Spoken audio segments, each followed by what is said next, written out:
And we are live. Welcome, everyone. It's Friday. Yay. My name is Bryan Again. Armentrout with the Food Safety Foundation. Here, of course, every Friday morning, live streaming with my good friend, Jose Sabal of Sabal Food Safety Consulting. How are things today? Things are very good. Welcome and good morning to everyone. Yeah. Very happy, very tired. This week has been exhausting, Brian. I mean, it's just amazing.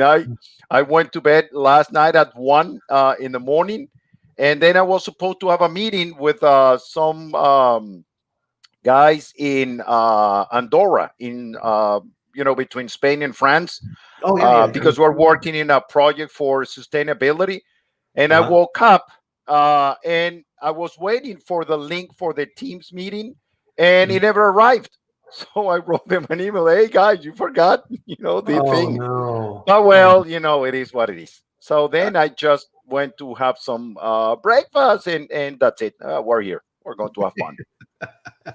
So on the Food Safety Chat every Friday at this time at 8 a.m. here in the Mountain Time Zone, 10 a.m. on the East Coast, we get together and we talk about food safety, which is amazing, right? Because this is not a webinar. This is not a presentation. This is a discussion, right? And every week we get together and participation with the people who are watching this, which is what makes this so much fun and why Jose and I enjoy this so much.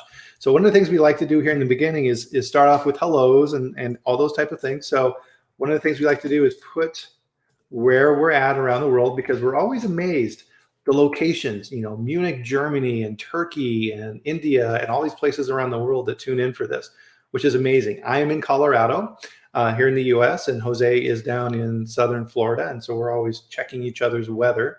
So it's been kind of getting, I turned on my sprinklers yesterday. So it's normally it happens earlier, but it's been so wet here that I was able to push it off, which is always good, right? You don't want to do that unless you have to. Wow. Yeah, over here the weather has been kind of weird. We have a lot of wind, which is not typical over here. Lots, Really? but I mean 20 miles of yesterday there were gusts of 32 miles per hour. Wow. Huh. Yeah, it's a lot. Interesting. Yeah. Let's see. So San Francisco, good morning, Alba. Nice to see you. I have a good morning greeting to Jose. Oh, that is you. There you Yep, that's me.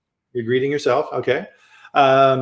So one of the things that we like to do, and I often forget, but Jose, this morning I remembered, one of the things we like to do is part of the tradition of starting off our talk here is to share a drink together.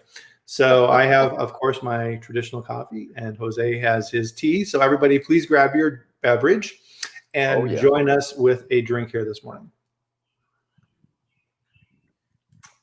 Oh my goodness, this is very good. Oh yeah, this is tasting good. I really need that.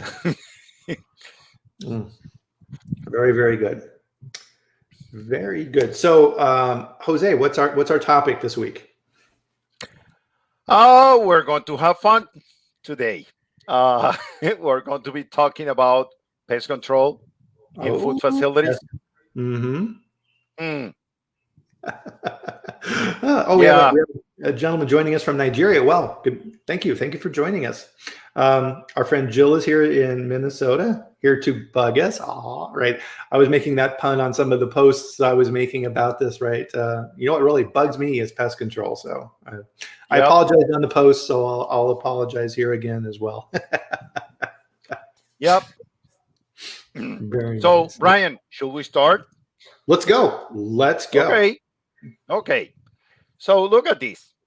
As always, I'm going to start by telling you the relationship between pest control and systems. Because again, we are working in a systems world, and we are required to develop and implement systems. So we need to look at the requirements first. In order to develop our system, we need to look at the requirements. Based on those requirements is when we're going to develop our own pest control program. Mm-hmm. So at this point, for this specific section of the system, what I'm going to say is, okay, which are the requirements? Here in the United States, now that we have a big audience from a lot of different places. I'm going to say that here in the United States, the requirements are specific for us. Those in 21 CFR 120 117, the preventive control for human food, Super B, and you go there to 117.35, and you go to subsection or subpart C as in Charlie, and you're going to find the requirement from the FDA. And then if you guys are following any of the GFSI, well, BRC and FSSC and IFS and SQF and so on, they will have a section that is going to be dedicated exclusively to pest control. Mm-hmm. If it's my opinion, based on what I've seen on a regular basis, GFSI has a more detailed requirements than FDA. Mm-hmm. Okay. So once you have those requirements and you develop your pest control program, the main issue that I normally see when I was auditing, Bryan, and also when I'm consulting, is that people say, we have a pest control company and they're going to take care of that. And it's like, okay, I'm going to forget about pest control because the pest control company is there and they're going to take care of that. And that is not the right approach. That is so wrong. So it's kind of what we were talking about a little bit before we get on here, right? These are, all right, so SQF as an example has a lot to say about contractors and how you need to have specifications and how you need to make sure there's a clear understanding of what it is that you need to do. It's like lawn care, right? At your plant, right? So you hire a company to mow the lawn and trim and apply weed killer or whatever it is on the outside, right? You just don't say, yeah, it's up to them. They can do whatever they want and take care of it, and it's all under control, right? And you walk in the front door of your plant, and there's weeds everywhere, and they haven't mowed for a month, and you don't know where. That's your responsibility. That's not the lawn care company. That's you. Yep. You're responsible. That's a great example. Okay, so what is the responsibility of these pest control company? Let's say, because most of people have a pest control company. So what is the responsibility? Well, if you go, and I'm going to use, in this case, which is kind of a miracle in from my approach, I'm going to be using the SQF as a guidance. And I have edition 9 open. Okay. So it says that a documented pest control program, pest prevention program, is going to be necessary. And they, describe all the different things. Oh, you need to have a map with the location of the devices, and you need to have the visits. The visits must be scheduled. You also are supposed to be checking for the actual visits being performed, and when pest control was identified, and trends of pest control, and lots of things. Okay. So that means that your pest control company, and especially the operator, not the operator, the applicator, which is the name of the guy that goes into your facility and performs those activities. Well, that is part of the monitoring. If you link that to the 7 principles of the HACCP, okay?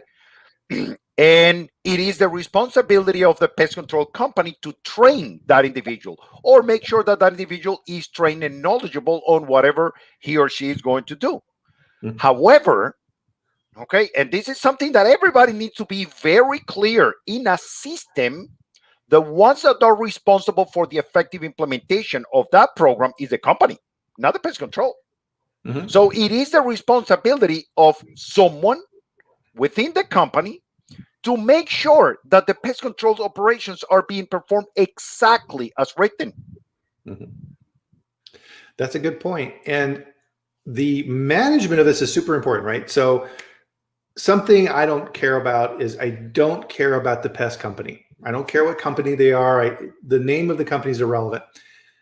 If they're performing the services that you need, the important piece, Jose, is the person who is actually doing it, right?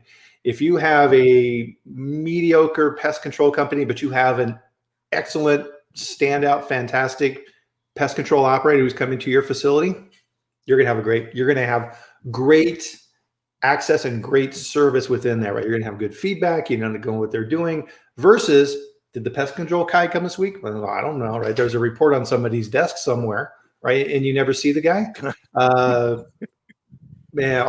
man, you're throwing money away when you do that. Yeah. Yep. And what's interesting, right, on the FDA side is, and I'm going to share my screen here, and I'm going to get fancy here, Jose. Let's see if this works. Okay.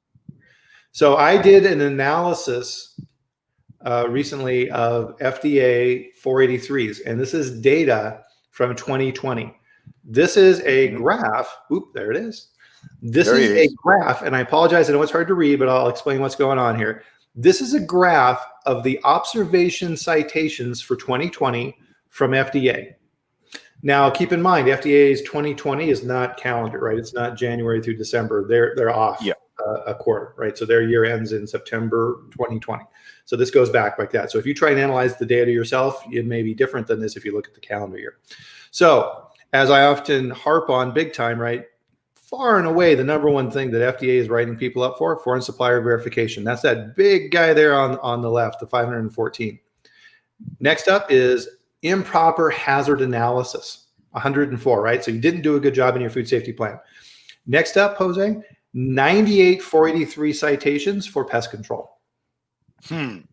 98, right? So that's right up there with all these other things. It's something that you should never get written up for.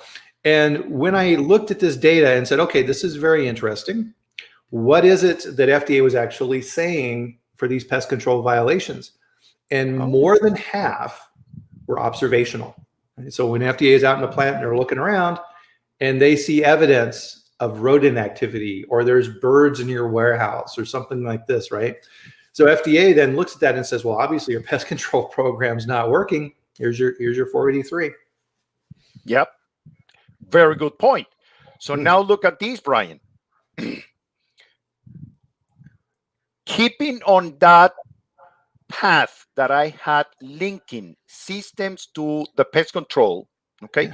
It is the responsibility of the company to, number one, verify the effectiveness of the pest control operations performed by this company, by this contractor.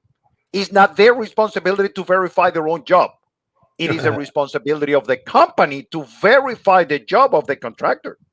Right. Okay. So what that means? Well, let's go now back to the regulations. When we go to the preventive control for human food, it says that whenever you have a preventive control, which, pest control is not a preventive control, but I don't care at this point. You know what? Let's take this by the intent that is written there. Okay. What is the intent? If you have a control in place, you should be verifying that control to make sure that the control is working effectively. With that intention, what we're supposed to be doing is to check that, and I'm going to throw some examples here.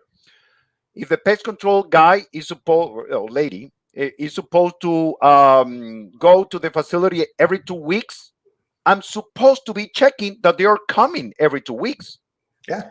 If they are supposed to be, I don't know, putting in the warehouse 10 different of these pheromones, and those locations are in the map, I'm supposed to verify my map and make sure that those devices are placed exactly in the same locations as the map says. Yeah. If these guys are using certain chemicals, well, I'm expecting that they keep the SDSs updated to the most current version, and I'm expecting to see how they do this. Right. And then I'm expecting to make sure that when the report says that I'm using this and this chemical, that chemical is also showing up in the list of SDS of the chemicals that I have in my facility. And those are some of the verifications that people should be doing. People should be doing this. And any deviation happening in that system, it is the responsibility of the company to go through that process. Yeah, with the pest control guy, but fine. But still, it is a responsibility of the company, not the pest control company.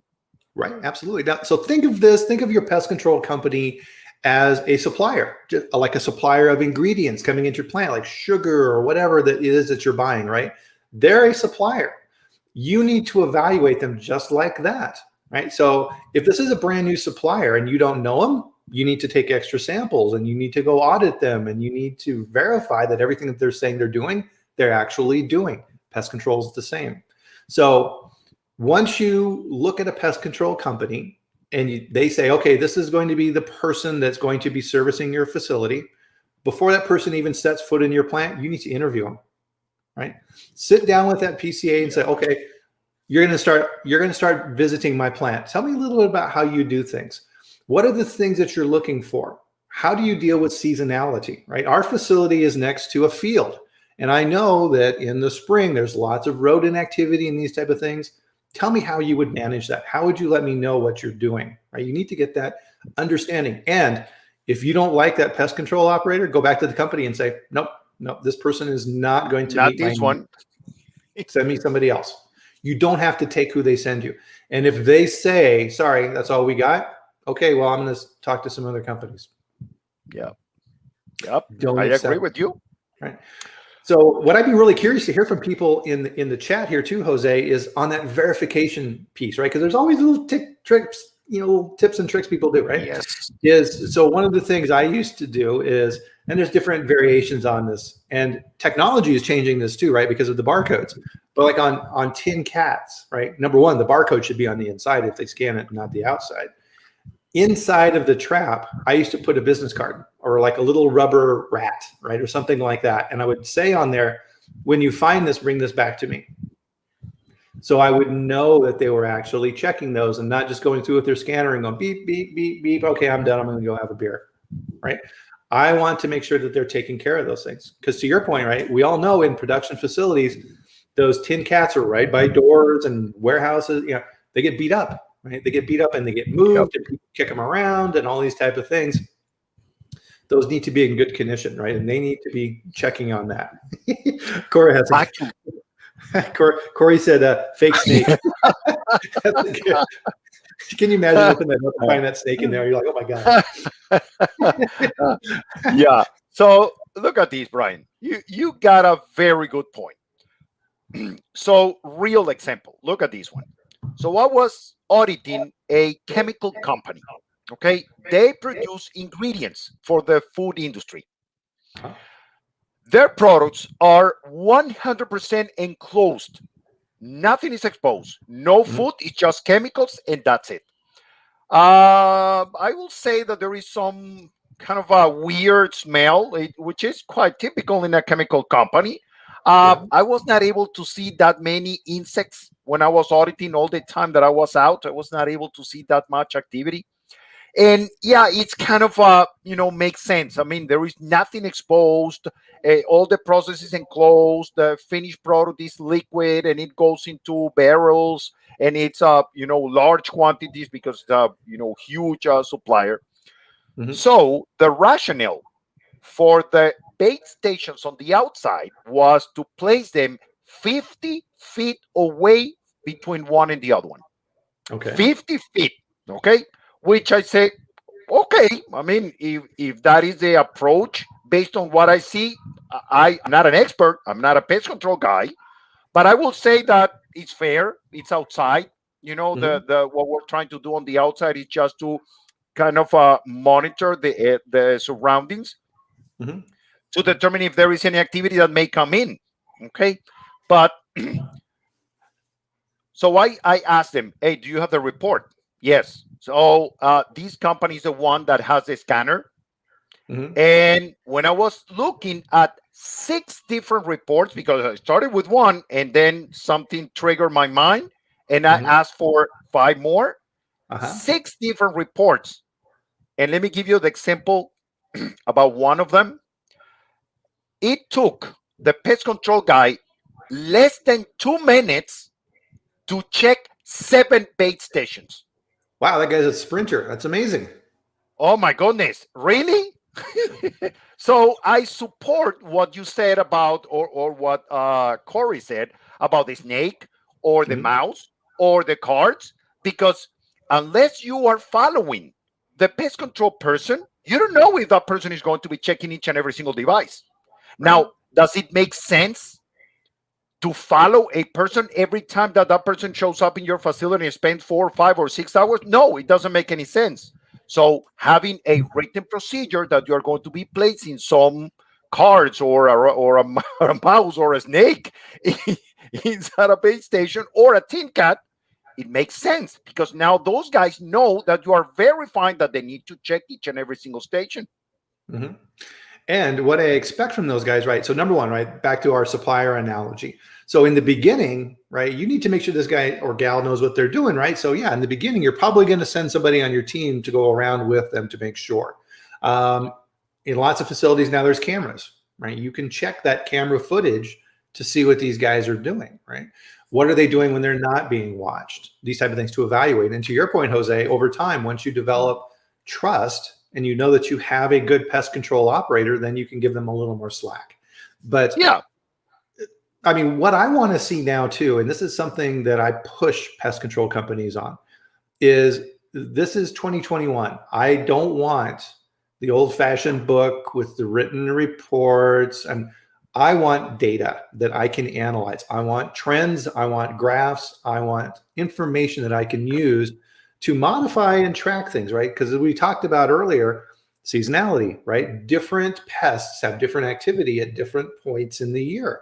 They need to be reacting to that, and they need to anticipate that activity, right?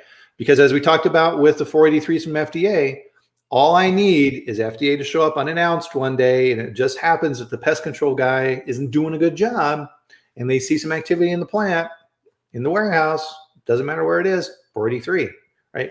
I am not going to be happy. Yeah. Yeah. So after taking that, approach in linking the requirements, and I'm going to say the requirements of FDA and the GFSI with the systems, how to develop and implement systems. One of the things that we need to define, Bryan, is what is the criteria? What is acceptable? What is not acceptable? That is something that for years, Bryan, of auditing companies and for years of inspecting people, this is something that people on a regular basis don't understand. What is the criteria? What is acceptable? What is not acceptable? Can we have a little bit of activity on the outside? Can we have a little bit of activity on the inside? Can we have some flies in a light, in a insect light catcher? And people seem that is not clear with this topic. What is the criteria? So you know what? I'm going to start by saying that in the SQF, and most likely this is coming from GFSI, under 1124 in edition 9, by the way, 11241, it is required that you guys have a documented pest control program that is, and I'm quoting strictly from the code, that is effectively implemented.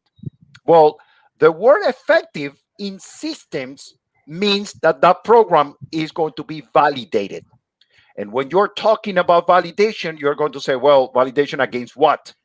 And at that point, I'm going out to switch to the FDA 21 CFR 117, preventing control for human food, 117.35, C as in Charlie, pest control. And over there, the first sentence of the regulation says, pests must not be allowed in any area of the food plant. So in numbers, Bryan, the criteria is 0. So is there a limit? Is there some criteria to define if your program is working or not? Oh, yes. And it's defined by the FDA. Interesting. Right now, I mean, FDA is going to use common sense too, right? So let's say that you have an insect light, and you have a glue board in that insect light, and it's catching the insects, right? It's doing its job, right? FDA is going to look in there and see that and go, okay, right? Now, if those bugs are all flying around the plants, different story, right? To your point. Well, Bryan, look at this. So the point is here. Are you going to put an insect light on the outside of the facility? No. Where do you put the insect lights? Oh, there is a very specific way to use those lights. Yeah. Okay. They should be a certain height, and they should be in certain locations. What is the location? Whenever you have an opening where insects may fly in, you want to catch their attention and catch them at the entrance of the facility. If you have an insect light located in that position, you are fine. That's okay. Are you having insects inside your facility? Yes, you are. but in the right place for the right reason. Now, if you have an insect light that is located in the processing area and the bulbs are attracting insects to that area, well, that is not right because you are not helping with the program. Right. Yeah, I see that a lot too, right? People will set up lights where they're essentially bringing insects into their plant because the insects are flying around outside and there's an open door, let's say the receiving bay. And they're like, ooh, that's kind of interesting, right? And now they're flying in your plant. I mean, this is where the money that you're paying the pest control company, right? Good money. Pest control companies are not cheap. Oh, yeah. They need to put those traps in the proper spot. And it may not be just where the outlet happens to be where they can plug it in, right? The PCO, and this is part of that interview process, right, is let's tour the plant. Are these, and ask them, are these lights in the right spot? Right? Are they at the right height? To your point, Jose, right? Insects fly at a set level, right? And you're going to get most of them at that level. And to your point then, how can you analyze that? Because when you look at those glue boards that they have in those insect lights, there's grids. Right? They're all gridded, centimeter by centimeter, this type of thing. You can use that information for trend analysis, right? Just don't look at it and say, oh, that one's full. We need to change that one. No, use that data, right? What people don't realize too is those insect lights, just because those bulbs are on, it doesn't mean they're working. Those bulbs are UV bulbs and they have a life. That's UV light that we can't see loses effectiveness, right? So those bulbs need to be changed at least every year. Right? Yep. So how's the pest control company doing that? And now we're into the glass program, right? Are they coated? What are they made of, right? Are you bringing a risk in that you may not know about? How do the PCOs deal with that? Ask them. And actually, you know what, Brian? I'm going to add something to what you are saying. Oh, you have a glue board inside? Okay, great. What is an acceptable amount of insects before changing the glue board? What is the criteria? Exactly. Is it just because this is when you happen to come in? Yep. That's not a good way, right? Right. So part of this too, right, is all in the past, a lot of those were insecticutors, right? They would zap the bugs and blow them up, right? Now you have bug parts flying everywhere. Right? Yep. So make sure that they're using the boards and not the old-fashioned style where they're zapping them. You don't want that. And I was checking the SQF right now, the code, and it starts by saying effectively implemented. So that means that we need to find what is the criteria. That thing about FDA saying 0, defining what is okay in the glue board, what is an acceptable activity on the outside, trending those activities to determine what is a typical pest. Eventually, Brian, the pest control companies are supposed to know which are the bugs that you may have depending on the location where you are in the United States and depending on the season and all of those things. So is it possible that, for example, inspections of the outside bait stations are going to stop once you have 1 or 2 or 3 feet of snow? Yeah, it is very likely that that is going to happen. Okay. Now, when you are going to start checking, and eventually during, I don't know, spring or summer, instead of checking every month, you're going to be checking every week because it's the time of the year where you have more activity. And that is exactly what you mentioned about trending. And the responsibility for trending is not for the pest control company. They're getting the data. It is up to us to read and understand those trends. Yes, absolutely. And part of that too is, where's your plant located? If you're in a suburb, your pest control program is going to be different if you're in a rural location. You're going to have more activity with controlling your pests if you're out by farms and these type of things. I used to have a plant that was by a rail line, and when those trains would go by, it would disturb all the pests, right? And they would come running into my plant. Here's a little interesting subnote that you need to think about too when you're talking with the pest control is other type of specialized programs that you need to be worried about. Organic, right? There's lots of rules around how pesticides and these type of things are managed under your organic system plan. Now, part of that is scoping that. And we used to go through this with our organic auditors quite a bit, is your organic system plan should be your plant, right? Everything inside is your plant. Outside is out of scope, right? So you can, if you design your program properly, have bait stations and these type of things with pesticides that are controlled, just like we're talking about, outside of your organic control area, right? And a lot of times organic auditors have a hard time understanding that.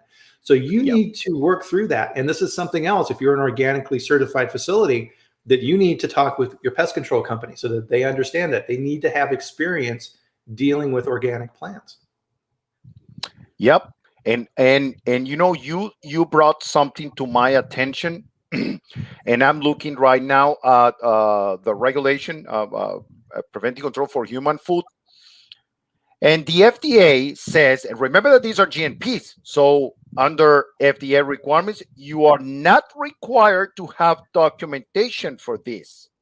It will be great if you document these programs in order to achieve consistency, but it is not required. It's not a required document. However, the FDA says, is written in the regulation, effective measures must be taken to exclude pests from manufacturing, processing, packing, and holding areas. Because that, Bryan, is another thing that people think that is not applicable.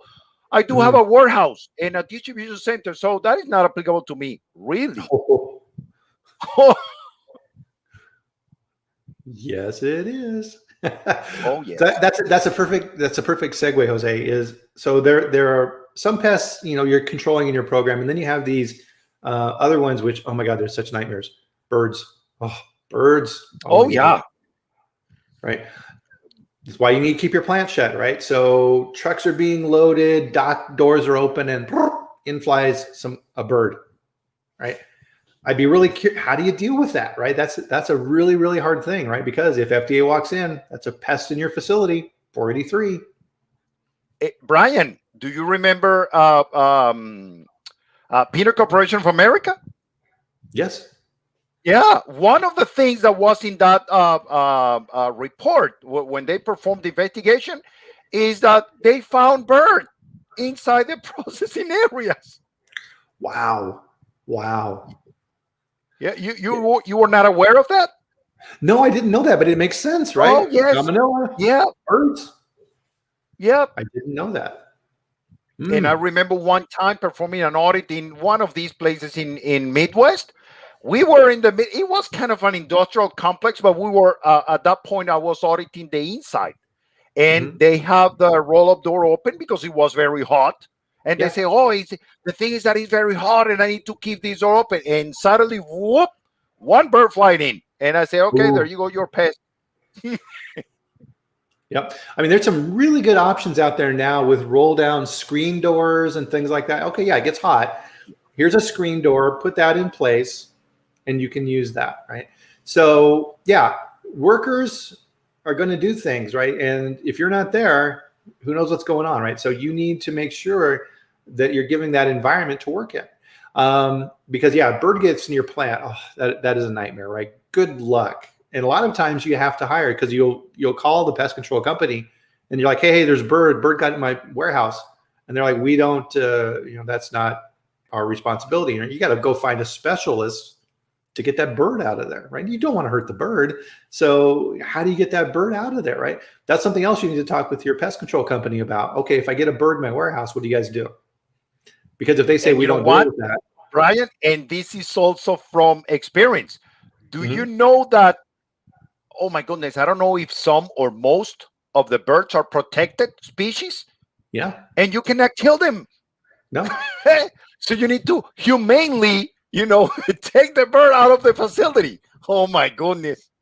Yeah, and if you've got a little sparrow that's flitting around up in your I-beams and in your right?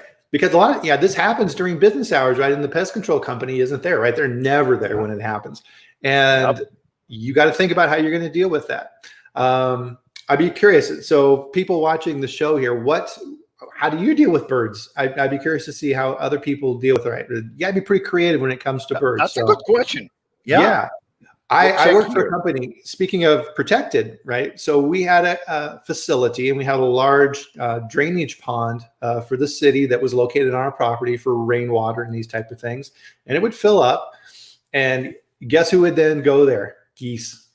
Oh yeah, Geese, geese, geese, and geese, dogs. geese. Oh, geese. Oh my God. And then of course, then the geese are chomping all over our property, making their nice little geese messes. And we're like, oh, how do we get rid of these geese? And the local officials are like, you can't touch them. You can't hurt those Yep. geese. We hired a specialty company with trained dogs. And they would come and they would then, because we were walking around, hey, geese, go away, right? They're like, we don't care about you, right? Geese, they're like, Yep. whatever. And they would bring their dogs, and they were like, it was like what are those border collies? They were border collies. And the second that truck pulled up and they opened the back and they brought those dogs out on their leashes, every one of those geese went, oh. They were like, oh crap. And then Yeah, that's effective. they would take them off that leash, and these dogs were so trained, like voice command. They would never get to the geese, right? Oh my God, they wanted to get to the geese, but they wouldn't get there. Of course. And whoosh, those geese were out of there. And then next week, not as many would come back, right? And then they would come back. And so after a while, the geese figured out, okay, this isn't a good place for us. We'll go find somewhere else. And that worked really, really well. So let me give you another example about birds, Bryan. Yes. And sorry to interrupt you. No. So I was auditing these facilities, a warehouse, and it's basically a warehouse, a cold storage, inside a port. They were receiving fruit from a boat, in a ship, in a vessel, or whatever, huge boats. So that day that I was there, I was observing unloading operations, and it was raining, and it was. But guess what? They are unloading fruit. What do you have in an open port when you have fruit exposed to the air? Lots of birds, seagulls, and whatever, any kind of bird trying to reach the fruit. Okay, so these guys were unloading, and all of these birds, flying around. Oh my God. And then you have these forklifts trying to bring the food inside the warehouse. But yeah, there is always a little bit of fruit that it falls naturally from the containers, and the birds are there. Now, later in the day, when I was observing the loading operations, I was able to see that the roof of the warehouse is like this, and then the trucks are loading here, and there is no gutter to collect the water. And guess what? They don't have the paths to connect the truck with the building. And when the forklift was actually getting into the trucks and going out loading, there was, huge amount of water raining on top of the fruit that is being loaded. And you know what is that? That is number 2 from the birds on the roof coming down. That now is falling into the fruit. Yeah, disgusting. I'm glad I already ate my breakfast. Wow. Right. You need to understand these things, right? So if this fruit is part of your supply chain, you need to go looking at this stuff, right? And there's nothing better than seeing these things with your own eyes of how these things are controlled, right? Because of course, if you're showing up for an announced visit and these type of things, they're going to be on their best behavior. Are they going to be unloading fruit during that time? No, maybe not.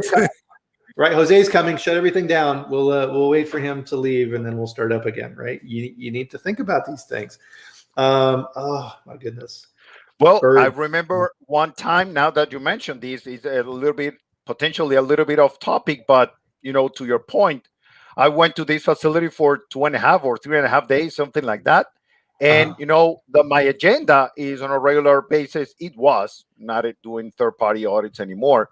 But the agenda on a regular basis is check documentations and then go out, and check documentations and go out, check documentations to go out, and so on. So I went out the first day, and based on the paperwork, they're supposed to have about 300 employees. And when I went out, if I count 20 or 25 or 30, it was a lot. So I said, okay, it's the first day, so I might be checking, just general conditions of the floors and the equipment and the ceilings and so on. But the second day, when I went out and nobody was there, I said, something is wrong here. So I told the guy, I said, if I don't talk to people and I need to see about 300, okay, because you're just one shift, 300, I'm going to call the certification body and stop the audit right away. This guy grabbed the radio and say, okay, you can all come, you can all come out and start working, blah, blah, blah. And suddenly, Bryan, whoa.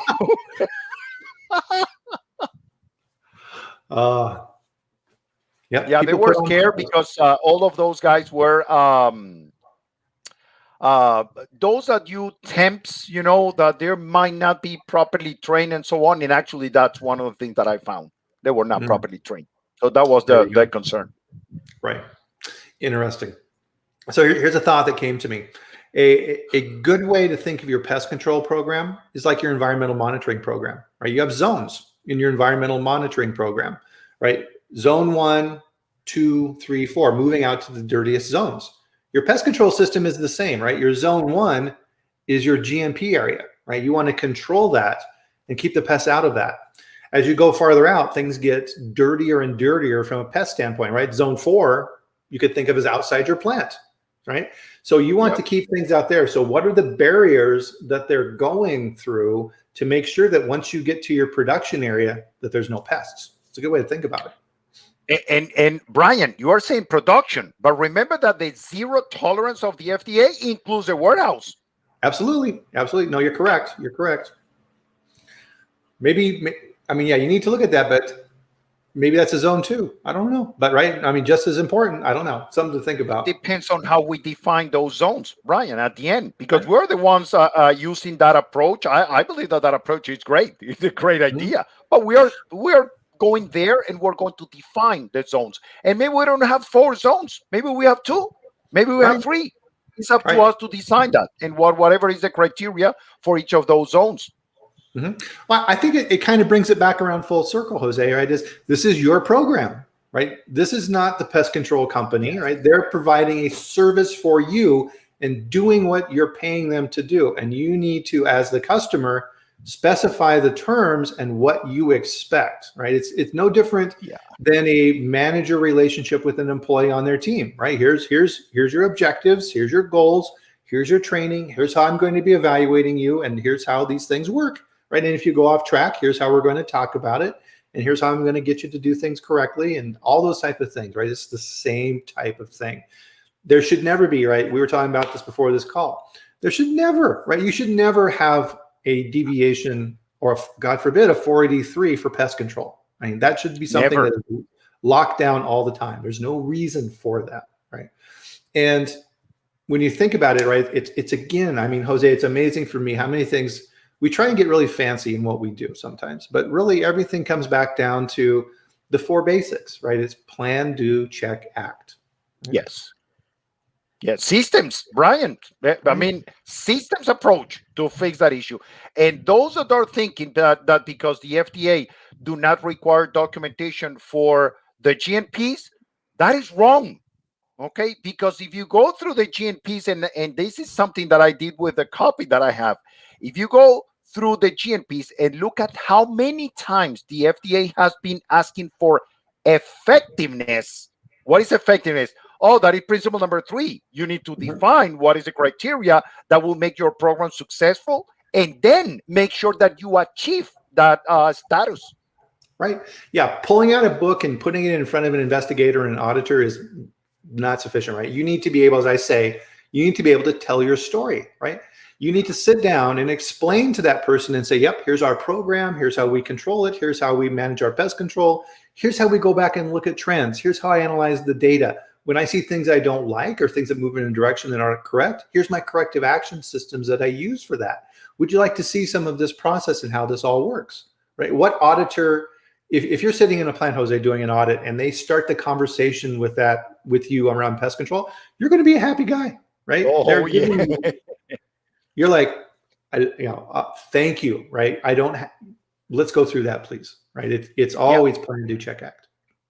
Actually, Bryan, look at this one. So if I go to make an analogy again between systems and the use of the HACCP approach, the HACCP technique for this, and you have your HACCP plan form, preventive control form. First step, the first column, the step of your process. Well, yeah, it could be a step of the process, but remember that could be an area. We now have sanitation preventive control. You might be cleaning an area in not necessarily one step of the process. That is, I'm going to say, a deviation, a departure from the traditional HACCP approach to the preventive controls approach. That is why it is so great. Now, look at this. I'm going to use the same template for a GNP, and in this case, for pest control. So the first column, instead of looking for a step of the process, I'm going to call Pest Control Program. The second column is the hazards. Which are the hazards? Well, the hazard could be flies. The hazard could be rodents. The hazard could be deers, geese, birds flying into the facility. Yeah. Watch out. Hazard could be your own pets. You cannot bring a dog or a cat to the facility. Right. Okay. So if you have rodents, how do you control rodents? Oh, because we have the bait stations on the outside and the tin cats inside. Okay. How do you control the flies? Oh, for the fly, we have the pheromones. Do you see that depending on the hazard, you have different controls, and you need to define what is going to be acceptable and not for each of the different type of pests that you are going to identify that is typical in the area where you have the facility. Nice. I love it. Perfect example. Very good. 45 minutes again. Jose, where does the time go? Every week. It is just whoosh. I don't know. Yeah. Craziness. Well, So, Bryan, hold on. Today yes. is May 21, May 21st.